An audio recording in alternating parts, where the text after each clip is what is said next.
واش ممكن بيلوت ديال الطائره يكون اعمى؟ طيار كيقود طائره عامره بالناس اعمى؟ هادشي اللي غنجاوب الاخوان اليوم ان شاء الله في هذه الحلقه اللي غنشوفوا حلقه غريبه طبعا بيلوت اعمى. ولكن قبل ما ندخلوا في الحلقه ديالنا بغيت نعطيكم بغيت نرد على بعض الاخوان الكرام. بزاف ديال الناس كتبوا لي واحد التعليق، قالوا لي دوي على الرحله المرعبه ديال الطائره ديال قبرص، رحله هيليوس 522. المهم واحد القصه انا مسميها طائره الاشباح. انا دايره في لاليست ديالي ان شاء الله باغي ندوي عليها، باغي نتكلم عليها ان شاء الله. هاد طائره الاشباح حيت بزاف ديال الناس قالوها لي، ولكن ديجا انا كانت هذه في لاليست ديالي. وبغيت نقول لكم واحد الملاحظه خفيفه. بزاف ديال الناس كيقولوا لي حاول تكثر الفيديوهات. واحد الاخ قال لي قال لي دير فيديو كل نهار. مستحيل، ما كرهتش ولكن مستحيل. لكن شكرا لحسن الظن ديالكم والثقه ديالكم وانكم كتبغيو وكتسبورتيو. عندكم واحد الدعم مستمر للمحتوى الجيد والناجح والهادف، سواء ديالي سواء ديال اي واحد اخر. فكنقدر انا هادشي كامل طبعا. لكن اللي بغيت نقول لكم واحد القضيه زوينه ان شاء الله، انني من فصاعدا غنكون ديسپونيبل بزاف. لان قبل كانت عندي خدمه صعيبه وما كنلقاش صراحه الوقت. والله شاهد، والله ما كنت كنلقى الوقت. كنت تقات يلا كنلقى شويه ديسپونيبل باش نقدر ندير فيه شي فيديو ولا شي ريل. بعد ما كنلقاش وقت كندير فيديو قصير. راه كتشوفوا الريلز ديالي في انستغرام وفيسبوك ولا في يوتيوب. كنحاول نتقاتل باش نقدر ندير لكم فيديوهات. اما دابا ان شاء الله غادي نكثر الفيديوهات. طبعا ماشي واحد في النهار ما يمكنش نقدرش ندير فيديو في النهار، لكن غنقدر ان شاء الله من فصاعدا نكثر الفيديوهات. anyway نبداو في الحلقه ديالنا ديال هاد الطيار العمى. هاد القصه دي اللي غتبدا في الصيف ديال 2008، وبالضبط نهار 8 شهر 6 2008، في واحد المطار صغير في قريه صغيره في مدينه فريمونت في ولايه اوهايو ميريكان. 5 الناس، منهم واحد سميتو بيل عنده 62 سنه ومعاه بنته وخطيبها، وواحد السيده اخرى معها بنيه صغيره، عندها بنت صغيره 3 سنين. وهذا هو المحزن في القصه. هاد الناس هادو كلهم غادي يكتب لهم انهم يشوفوا واحد الورقه. هذه الورقه اللي كتشوفوها الاخوان، هاد الورقه عباره عن اعلان، عباره عن اشهار ديال واحد الحدث سنوي. واحد الحدث كيطرا كل سنه ديال واحد البريكفاست، واحد وجبه افطار تيتناولوها الناس في هذا المطار. الكبار كيفطروا $5 امريكاني اللي هي 50 درهم، الصغار كيفطروا $3 امريكاني 30 درهم مغربيه. طبعا تقول الاثمنه رخيصه طبعا، لان كنهضروا هادشي راه قبل الازمه العالميه ديال وول ستريت. طرات قبل 3 شهور تقريبا، لان سبتمبر 2008 وقعت وول ستريت. دابا والله الا فطرتي ب 50 درهم في امريكان. طبعا كاين دي زيكسبسيون، ولكن كنهضر انا الحاله الغالبه طبعا. فالبلان ما فيه هو انه هذا الحدث السنوي كيحضروا الناس كيفطروا بانكيكس، قهوه، اتاي، عصير، تويشي بحال هكا. الدراري الصغار تيقدروا يشوفوا الطائرات، حققوا الحلم ديالهم بل يقدروا يطلعوا للطائرات.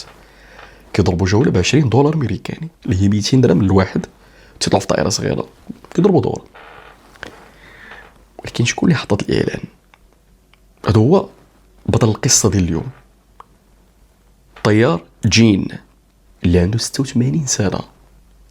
هي الاخوان كيف ما سمعتوا، طيار عنده 86 سنه غادي يكون طيار، غادي في النيفي في الحرب العالميه الثانيه، يعني طيار قديم. وفي 1945 غادي ياخذ الرخصه ديال طيار تجاري، وبعد 20 سنه تقريبا غادي يولي انستركتور ليغال، يعني غادي يولي بشكل قانوني مدرب طيران. وبعد 23 سنه اي في 1987 غادي ياخذ ما يسمى بالتايب ريتنج، اي الكاليف ديال لو تيب، اي التاهيل. كل طائره عنده رخصه خاصه بها. عندك رخصه الطيران ولكن لاي صنف انت مؤهل. هو في 1987 هذا جين يكون مؤهل صنف ديال الطائره دوغلاس دي سي 3. حتى لهنا جين عنده 22500 ساعه. هادشي كله مزيان، كاين حتى شي مشكل. ولكن هنا الاخوان فين غتبدا الغرابه.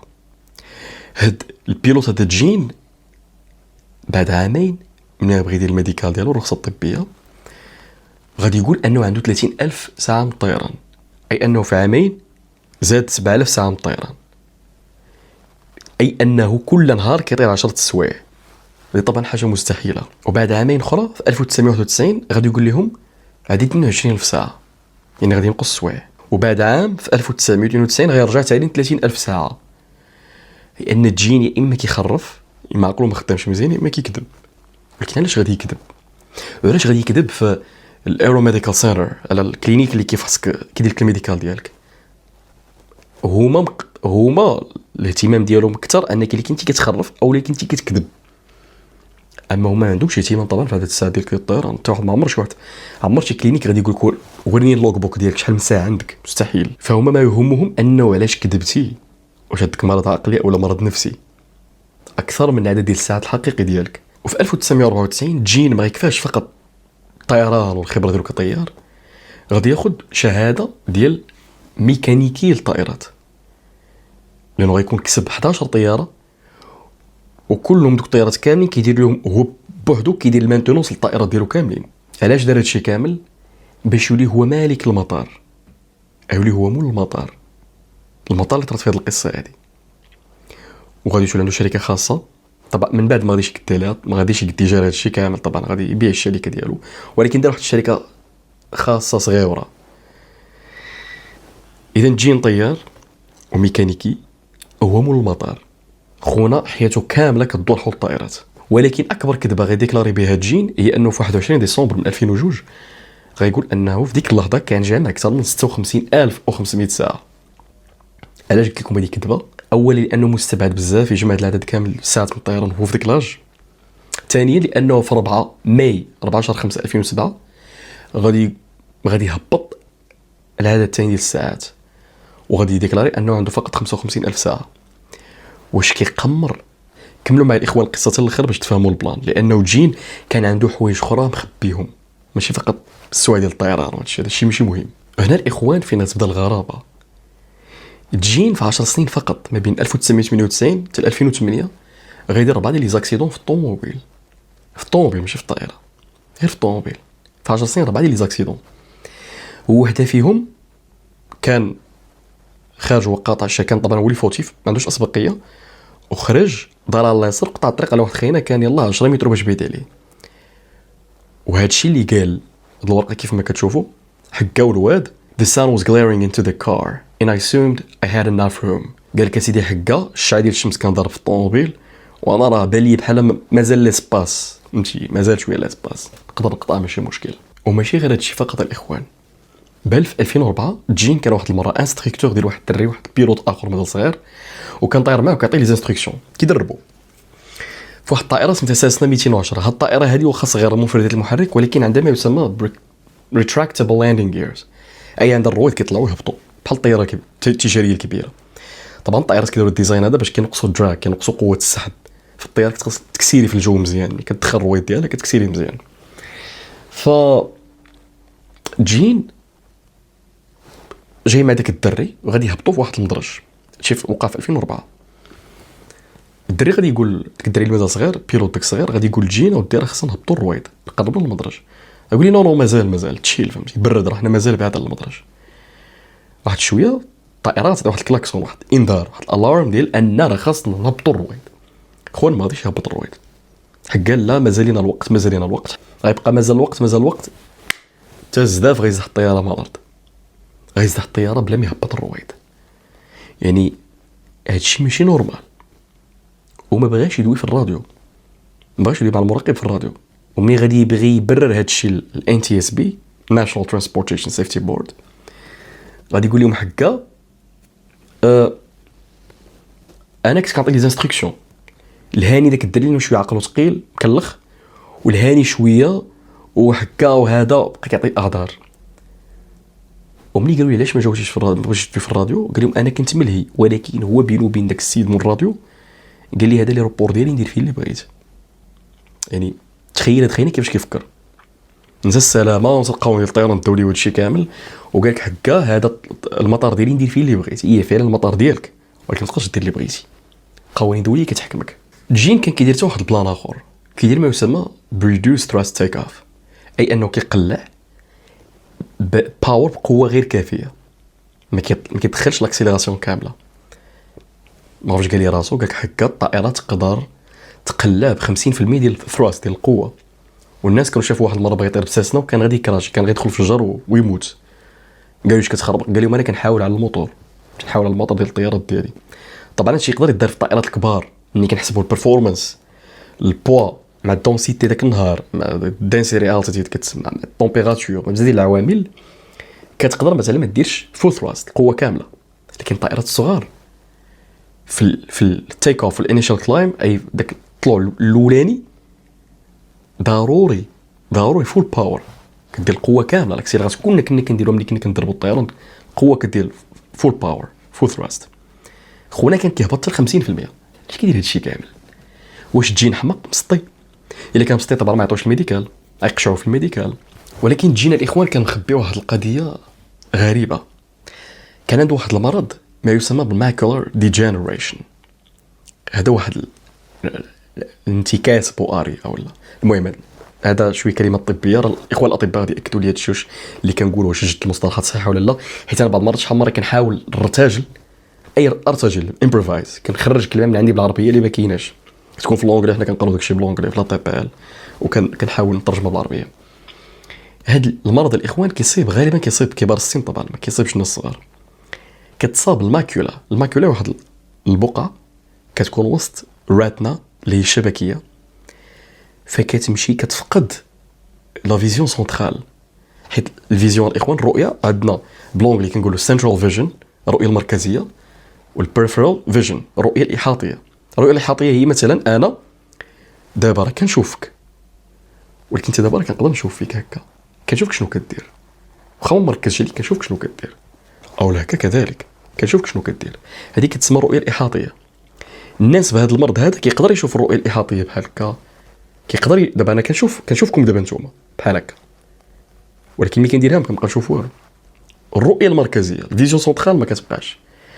اي ان هاد الناس ممنوع عليهم السوقان، يسوق طوموبيل بيكالا موتور اي حاجه، فنبالك طياره، ممنوع عليهم السوقان منها باتا، ما كيقدروش يكتبوا يقراو، وما يقدروش يشوفوا الوجوه. يعني جات تقرب عنده انت يقدر يشك انك مثلا راجل ولا مراه، ولا شعرك طويل او لا غليظ رقيق ابيض صفار طويل كحل، المهم يقدر يعرف. ولكن باش يعرفك بالضبط انت شكون ما يقدرش، لان الرؤيه المركزيه مضروبه. هذا المرض كيتسمى ماكولار ديجنريشن، حفظنا الله واياكم. ولكن كيفاش الجين كان يباسي، كان كينجح في الميديكال اكزام، كيفاش كان كيجد الميديكال ديالو ديال الطيران؟ لانه خونا الطبيب اللي مشخص ليه هذا المرض طبيب مختلف تماما، ماشي طبيب مؤهل للطيران، ماشي ايروميديكال اكزامينر، يعني ماشي فاحص ديال الطيارين. فهو كان عارف المرض اللي عنده في الطبيب الخاص ديالو، طبيب يعني طبيب ديال العينين. وملي كيمشي عند طبيب اللي كيدير الميديكال ديال الطيار كيكذب عليه، انا راه مزيان انا بخير كلشي، والاخر ما كانش كيدير الفحص كما ينبغي. خونا كان كيقول لي انا راه بيرفكت وراه الصحه ديالي مزيانه.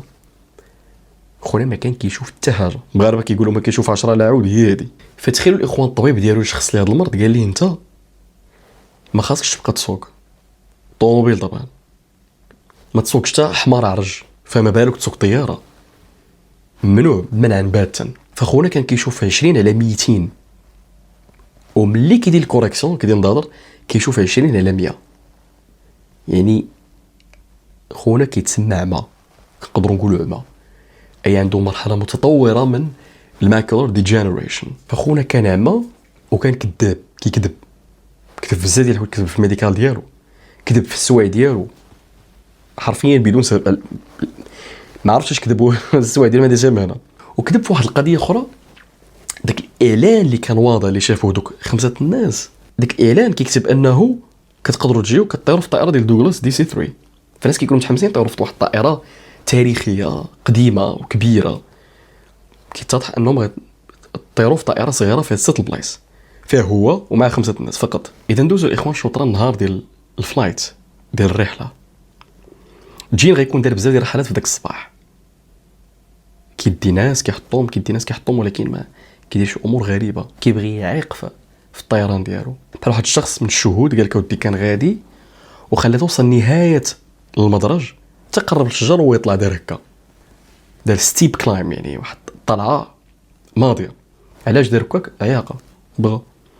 وكان ملي كيجيب دوره سيلك وكيبغي ينزل كاينه ابوينت كروس ويند، داون ويند، بيز، فاينل. دوما ريكتانجل، داك المستطيل اللي كنديرو حنا في السيركوي، ترافيك باترن. كان داون ويند كيديرو نازل، وملي كيدور بيز فاينل كيفوت البيز كيطولها، اي كيفوت المدرج. هذا المدرج عاود ما ينزل فيه، كيجيب دوره بحال هكا وكيفوت المدرج وتيضرب واحد الدوره ماضيه وكينزل واحد الهبطه اللي ما عندها حتى معنى. كيريسكي هكاك لله، هكاك بغى المطار ديالو يدير اللي بغى، الطياره ديالو. فنهار ديال ديك الفلايت كان كلشي داز سلامات، واخا دار شويه العياقه، ولكن غادي يبغي يهز دوك، غيجي الدور ديال دوك 5 الناس، غادي يهز الطائره ديالو، ديال واحد الطائره ديال موديل 1968، طائره قديمه، سيسنا 206 موديل، هي سميتها سيسنا 206 موديل قديم. الغريب في الامر اولا المشكل هو ان ديك الطائره هو اللي كان كيدير المينتونس راسو. وفي الطائره كتقولوا ديك كل 12 سنه اولا كل 1700 ساعه اللي وقعت قبل كنديروا مينتونس شامله للمحرك، وما غاديش يدير مينتونس شامله للمحرك. ولكن واش هادشي اللي دار الكارثه اللي غنشوفوا دابا؟ لا، ولكن كنقول لكم هادشي باش تعرفوا مدى تهاون ديال جين اولا العقل الامريكي اون جينيرال. ديما كنقولها غادي يوصل لو فول، غادي يوصل الوقت ديال هاد 5 الناس، غيطلعوا مع جين الطياره تايقين فيه. بيل هذاك السيد اللي قلت لكم عنده بنته وخطيب بنته، فايت 30 سنه هذه، شحال هذه كان طار مع جين بحال بغى يبدا دروس في الطيران ولكن ما كملش، شد شويه ديال المبادئ ديال شويه، ولكن راه 30 سنه هذه طبعا نسى داكشي كامل.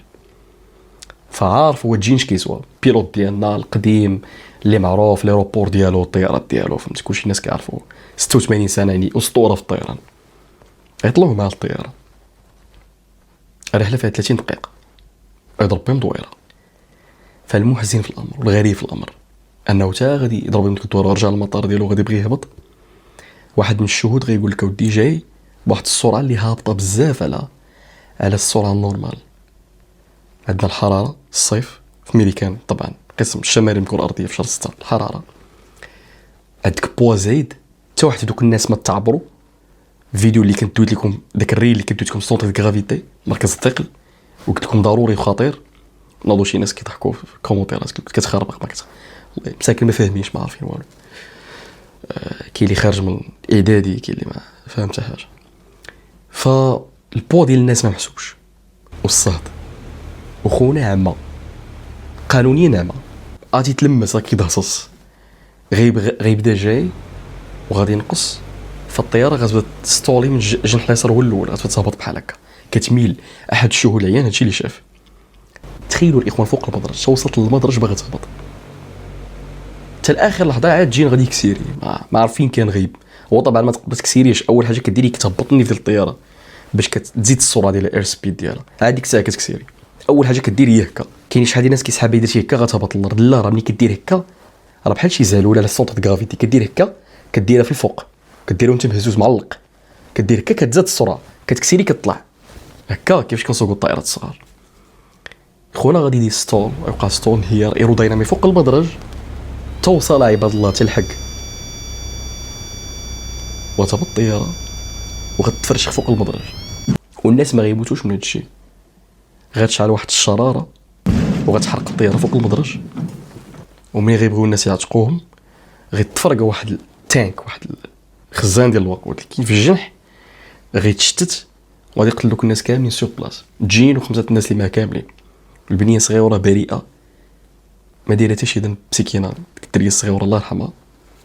ف هادشي الاخوان ديما كنقول لكم القصه هذه كانت شويه حزينه طبعا، وكاين بزاف ديال الناس كيموتوا في الطائرات الصغيره. طبعا الطائرات الصغيره ماشي امنه بحال الطائرات الكبيره التجاريه، زائد في ميريكان راه كارثه، كوارث كطرا يوميا. الا جينا بغينا نعاودوا القصص هادو راه ما غنساليهمش، غنوليو كل نهار نهضروا نديروا قصه وما غنساليوش.